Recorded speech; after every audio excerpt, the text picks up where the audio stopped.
Je m'appelle Philippe Pruvot, je dirige Bouteville-et-Fontaine depuis 1989. C'est une société familiale qui a plus d'une centaine d'années, qui fabriquait à l'origine des boîtes de cirage. La production s'est diversifiée vers les boîtes de bonbons et des boîtes de cosmétiques.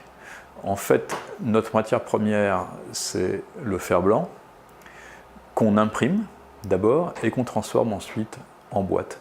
On a des capacités d'impression qui sont supérieures à nos besoins propres et on imprime aussi pour des clients qui vont fabriquer d'autres produits, par exemple des plateaux ou principalement des capsules de champagne.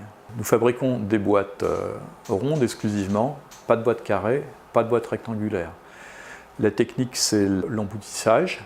On travaille maintenant pour plus de 50% dans le marché de l'alimentaire. Le marché de l'alimentaire, ce sont les plaques de champagne et aussi nos boîtes de bonbons. On veut aussi attaquer le marché de la cosmétique, on a déjà quelques clients de cosmétiques. Et dans le cadre de ce développement, on lance depuis un mois et demi une démarche de certification ISO 9001. Nos approvisionnements de matières premières ne sont qu'européennes. En effet, on ne veut pas importer de métal de Chine, puisqu'on veut être sûr de la nature de notre fer, et notamment être sûr de ne pas avoir de métaux lourds dans des boîtes alimentaires.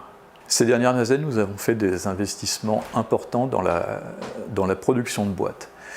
L'impression à façon était devenue l'activité principale, mais nous n'étions que sous-traitants, et sous-traitants de sous-traitants.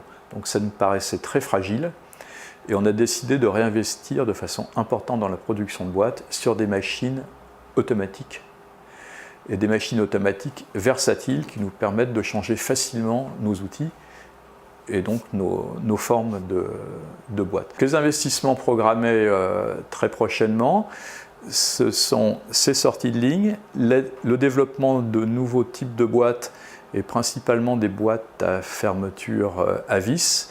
Et on espère bien pouvoir aussi reprendre des marchés sur les pommadiers en verre. Notre clientèle est principalement française et on souhaite se développer à l'export qui ne représente pas plus de 5% de notre chiffre d'affaires actuellement. Pour cela, nous avons rencontré les gens de la Chambre de commerce avec lesquels nous devons monter une étude pour voir ce qui est réalisable dans les différents pays d'Europe.